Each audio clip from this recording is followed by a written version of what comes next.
On Sunday, September 2nd, Marta, my baby goddaughter, was placed in my arms by her mother, and I presented her to the priest for Holy Communion at our Eastern Orthodox Church. She received the body and blood of Christ in her little mouth without any protest at all. There were smiles and thumbs up all round at the success of the operation.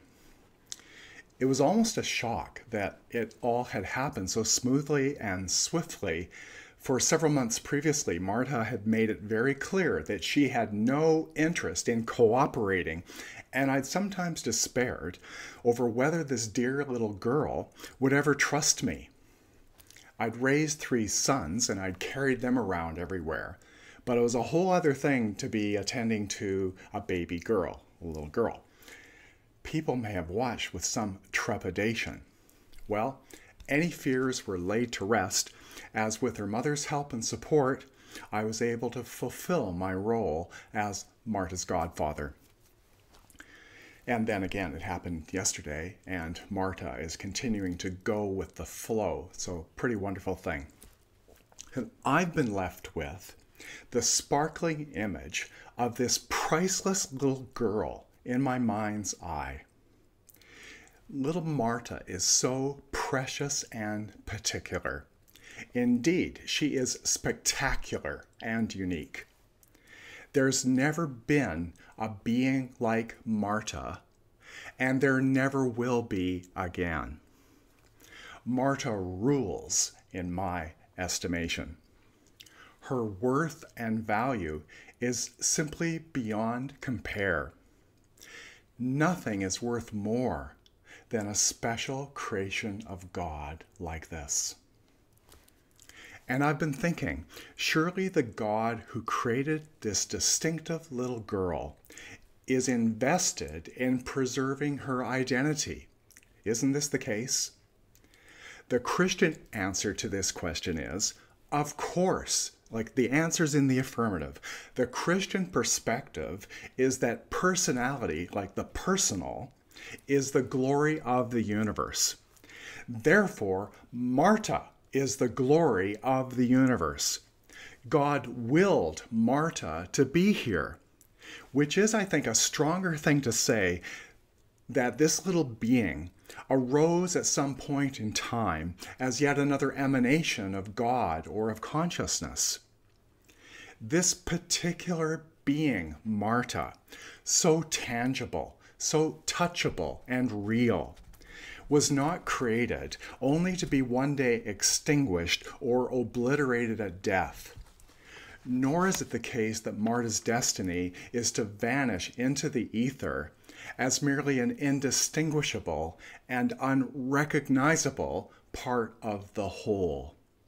No, this little girl, Marta, has an eternal destiny as a distinctive being.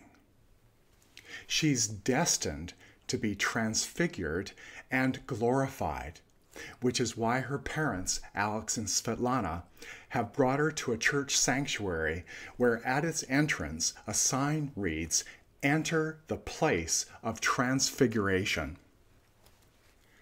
I'm expecting, therefore, to meet a glorified Marta in the next life.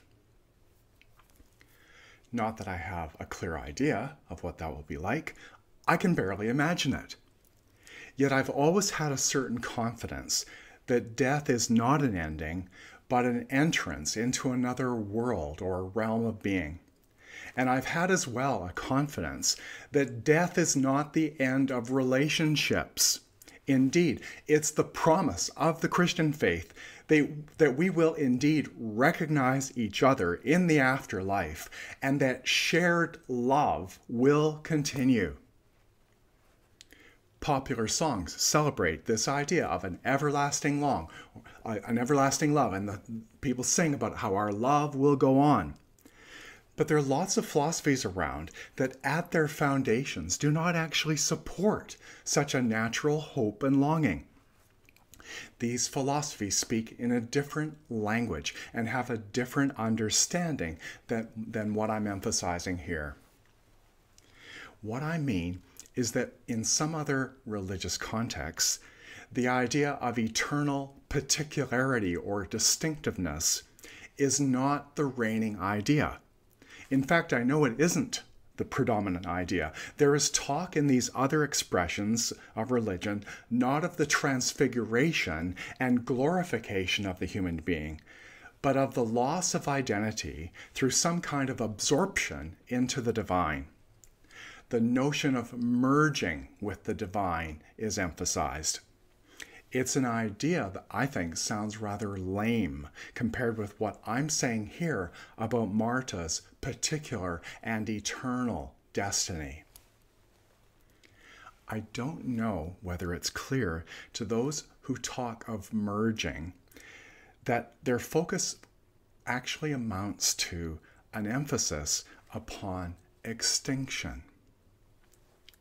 Yet they talk as if the notion of vanishing like a raindrop into the ocean is a good thing. It clearly isn't.